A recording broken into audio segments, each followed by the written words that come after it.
There is a beauty and clarity that comes from simplicity that we sometimes do not appreciate in our thirst for intricate solutions. Dietrich F. Uchtdorf. My friends, we keep it simple because it works. Too many indicators give you too many confusing signals and make it hard to act. And action is the first thing you have to have success. Let's jump into these charts. We see stocks are up for the day along with gold, and Bitcoin bonds are down. Now let's look at where we are. I have taken the liberty of putting in a potential ceiling here, which is the high that occurred back on the week beginning the 27th of October. The number is 687.67. Let's blow this weekly chart up. You can see where I put it. You can see where we came up close to it. And again, don't let these dashes from the moving line confuse you because it can look like part of the wick on the top or the bottom. So you always want to find where you are and then move to the side. You can see we got close to touching that line back on the week beginning the 1st of December. And the week beginning the 8th of December, it got extremely close and then backed off and then started moving back up again, up for the day 0.62%.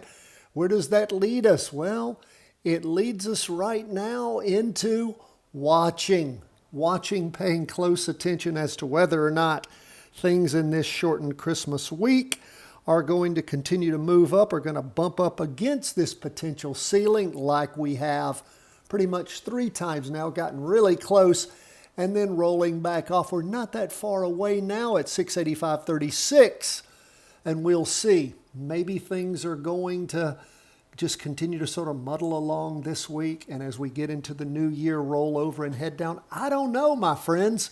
We're in sort of a holding pattern right now.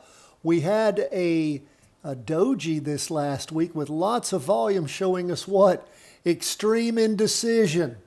So we don't have a call at this point. Now, if we look at our trade execution summary grid, which of course we do have the little warning up top that it doesn't always match with what we're seeing in the charts because we're just running hard numbers here, but we see the directional probability is more than a coin toss. It's not up to 80%, but it is okay right now. An expected move is somewhere in the neighborhood of about $8 to $12 with a 62% backtest accuracy, which again, it could be better all the way around.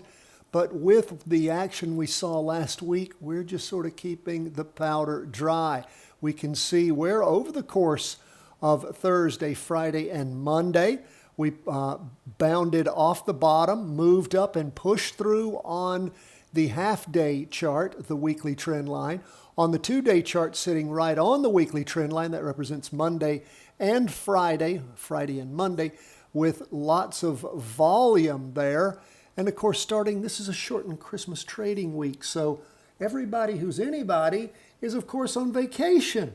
Doesn't mean the market can't move around, but we will just wait, watch, and see. What do we see going on with the Qs? Well, below the weekly trend line had a red candle last week, starting off with a little bit of green as it's up 0.35%. Same thing has happened with the S&P 500. Moved down through Wednesday, and then Thursday, Friday, and Monday up. See, it was up higher in the morning, pulled back, still below the weekly trend line on the half-day and on the 2-day and on the weekly. So where does that leave us? Again, the numbers show us that there's some uptrend there, some bullishness, but at the same time, it's Christmas week and we're just sort of holding on, waiting to see how this pushes through. And as we get through the new year, which way this market's going to go, I can't even tell you, my friends. I want to think it's going to go down, but with the rate cuts and everything else, it could just keep going up because remember, we've printed billions, trillions of dollars backed by nothing. We've so inflated the currency that real things like stocks, like gold, like companies, that do stuff, that own things, their value just keeps going up because you have so many dollars out there chasing the real stuff. It's called inflation, and it sucks because it makes your money worth less. You have to stick it into something and hope you stick it into the right thing. What about bonds? They are down for the day. Again, bonds have been trending down the last 3 weeks. Going into the fourth week, we're not hitting a lower low. You can see with the two dojis here, we're just sort of sliding sideways and have been for, 8 days now. You can see where we're below the weekly trend line. We've been going down for 2 days on the half day. Not a lot of volume as the markets opened today, but a decent volume on Friday, which gave us average volume on the 2 day. And we shall just continue. We're still in a short position on 20-year U.S. government bonds, but as we look at the directional percentage on the trade execution summary grid available for our Patreon members, the day before, the Monday, we put it out on Monday night for you to use on Tuesday. We don't have any kind of strong directional probability, nor a strong back test accuracy, but it is negative. It is bearish. What about gold? Well, we have been bullish on gold for quite a while, and that is actually the shining star on our trade execution summary grid, with an expected move of another $4 to $6 with a 65% backtest accuracy. And we do have a decent percentage, a directional percentage on gold. And of course, that rewarded us today up 2.31%, if you can believe that. Gold just again ascending higher and higher and higher. If you've been into gold, you've been riding this wave with us, and it has been a wonderful practice trade. I'm always careful to use practice trades. They're not a stock calling service. Gold, Bitcoin, or bond calling service. We're an education firm. Want you to practice trade with us. And lastly, we'll look at Bitcoin. Bitcoin up a little bit, 0.40%.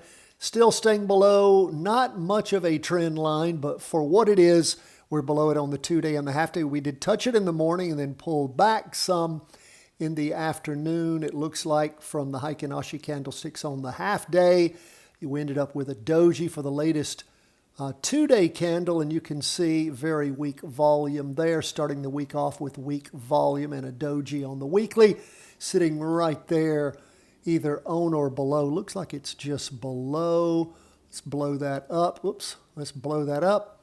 And yes, it's just below the weekly trend line, and it is a little doji there. So that is where we are on Bitcoin. Continued weakness, continued downward movement direction predicted, and not much in the backtest accuracy, only 58%. That is where we are, my friends.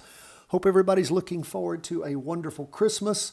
For those celebrating Hanukkah, I guess you're in the middle of it, so please enjoy it. God bless, my friends. All the best from the whole team at Charting Wealth.